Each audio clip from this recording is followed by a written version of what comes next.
Now to some breaking news we've been following all morning. I-5 North, just north of Albany, has reopened following a fatal crash early this morning. Thomas Schultz is there live. Thomas, you arrived here earlier this morning when I-5 was still closed. Can you walk us through what happened?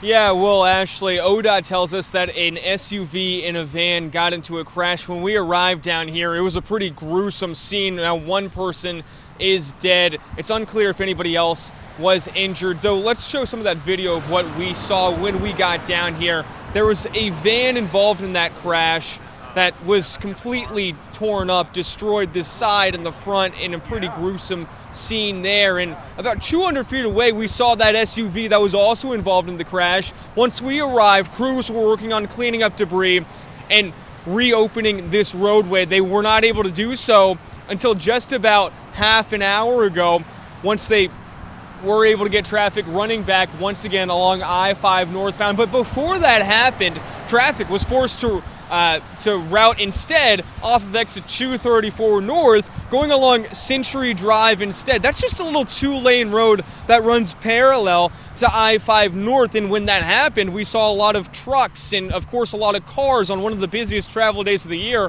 forced to use this little two-lane road that didn't even have a shoulder. So thankfully, about half an hour ago, they were able to reopen I-5 northbound, were able to get that traffic back on to the interstate for one of the busiest days, once again, of travel of the year.